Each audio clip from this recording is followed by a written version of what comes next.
Scripture that's been misused to hurt you but shouldn't have, part 6. If you've been around conservative Christianity long enough, you've probably encountered the idea of so-called biblical manhood and womanhood, or complementarianism. And it's essentially sexist patriarchy baptized with Scripture so that men retain decision-making and power and authority while women don't. Evidence used by complementarians is Ephesians chapter 5, verse 22.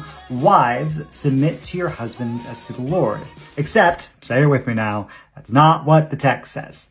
So the New American Standard Bible, the NASB, has a really nice feature that it will italicize words that were added in by translators for the sake of clarity in English. Here's Ephesians 5:22 in the ESV, wives, submit to your husbands as to the Lord. And here it is in the NASB, wives, subject yourselves, in italics, to your husbands as to the Lord. So the italics mean that the words submit or subject yourselves are not there in the original Greek. They did this to make sense of a verse that otherwise would have no verb. But like WTF translators, why of all the verbs that you could choose from did you choose that one? Why not say wives, cuddle your husbands as to the Lord, or wives, stop stealing your husband's fries as to the Lord? Well, what the translator is doing is that they are borrowing the verb from the verse above, or we find the master verb, the verb that makes sense of this entire paragraph or section that actually goes into chapter 6.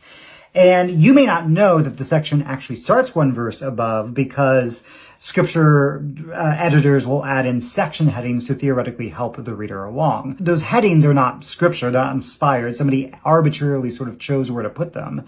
And in this case, they chose a pretty crappy spot because they cut off where the master verb is from the rest of the section. So here you can see wives and husbands as the section header, and then the verses above and the verses below. And it's the verse above wives and husbands that actually contains the verb that makes sense of the rest of the paragraph. And what does that verse say? It says, submit to one another out of reverence for Christ.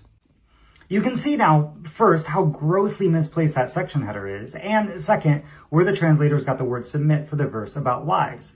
It comes out of the command for everyone to submit to each other. How many sermons have you ever heard about wives needing to look for submissive husbands?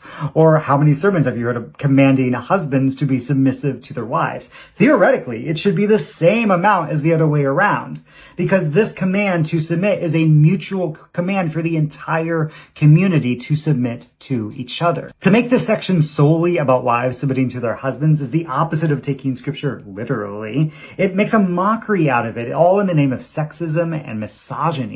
It's used so that men can retain power and feel good and spiritual about it. So-called biblical manhood and womanhood is twisting Scripture to support the oppression of women. It's wrong. It's evil. It undermines the work of Jesus, who elevated women to leadership, evangelism, preaching, and apostleship.